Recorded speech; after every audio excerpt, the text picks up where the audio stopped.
Greetings, fellow seekers. Deep beneath the surface, where the air grows thick with damp earth and unseen roots twist through endless tunnels, there exists a world untouched by sunlight, a world of darkness, of danger, where survival is dictated by strength, cunning, or cruelty. Here, within the caverns of the Underdark, dwell the Myconids, sentient, ambulatory fungi who do not seek conquest or dominion, but enlightenment. Unlike other war-hardened denizens of the Underdark, Myconids do not wage war, nor do they hoard power. Instead, they share thoughts, emotions, experiences, all passed between one another through the spores that bind them in perfect unity. But do not mistake their peace for weakness. Though they hold no love for war, the Myconids are not defenseless, and when their tranquility is threatened, they respond not with rage, but with something far more terrifying. The origins of the Myconids remain uncertain, for they keep no written histories, nor carve their past into stone. Instead, their collective memory lives within their spores, passed from generation to generation in a continuous, ever-growing tapestry of shared experience. They are not born as beasts are, nor do they follow the cycle of life and death familiar to other creatures. Instead, they emerge from the very earth itself, sprouting from the decayed remnants of that which came before.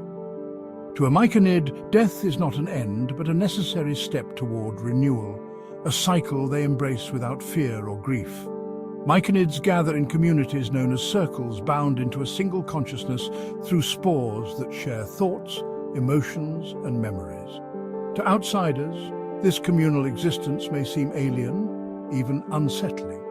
But to the Myconids, it is simply their way of life, a harmony few others can truly comprehend. To the untrained eye, a Myconid might appear as little more than a walking mushroom, its squat form blending seamlessly with the fungal forests that often surround their colonies. Yet their appearances vary wildly, some no taller than a halfling, others towering like giants, their caps spreading wide like ancient parasols, shading the cavern floor beneath them. They do not see as we do, nor do they speak as we understand speech. Instead, they communicate through the release of rapport spores, allowing them to share thoughts, emotions, and even memories without the need for words. To a Myconid, language is not something spoken, but something felt, drifting between them like the whisper of the wind through a field of grass. The largest and eldest among them, known as sovereigns, act as the caretakers of their circles, guiding their kin through the endless cycle of decay and rebirth.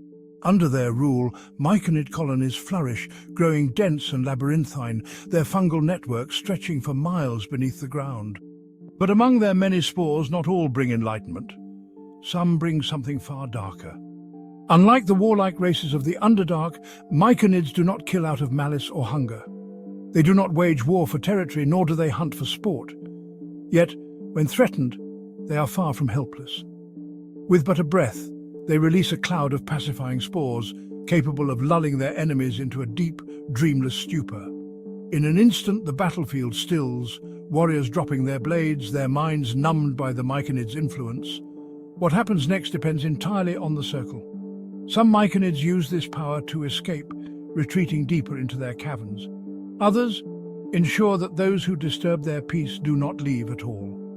But the most unsettling of their spores are animator spores, a gift or perhaps a curse that allows them to repurpose the fallen. Through these spores, Myconids transform corpses into spore servants, fungal puppets bound to their will. These beings are not truly undead, for they do not hunger, nor do they rot. They are merely used. Some believe that traces of their former selves remain within them, memories trapped within the mycelium, aware of their fate, yet powerless to resist.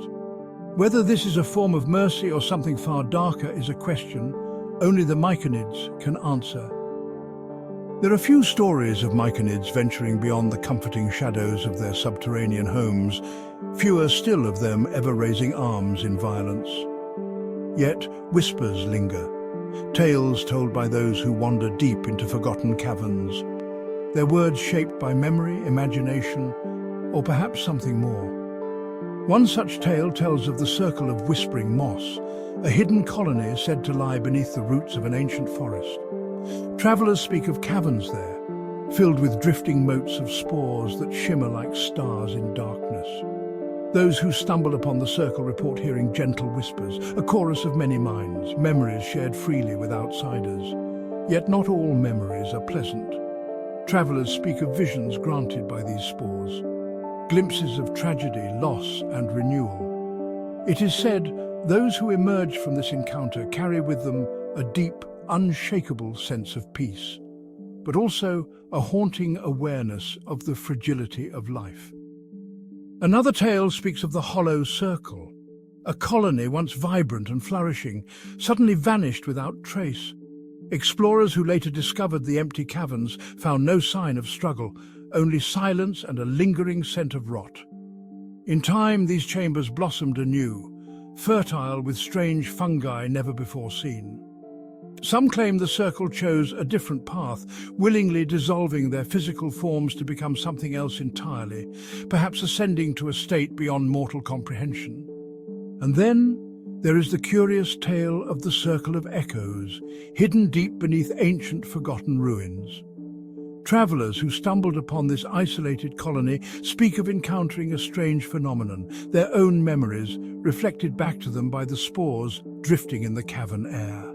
As explorers wandered deeper into the colony, they found themselves revisiting scenes from their past, joyful reunions, painful regrets, distant loves, all vividly experienced as if for the first time. Yet each memory carried slight differences, details subtly altered, showing possibilities that never came to pass.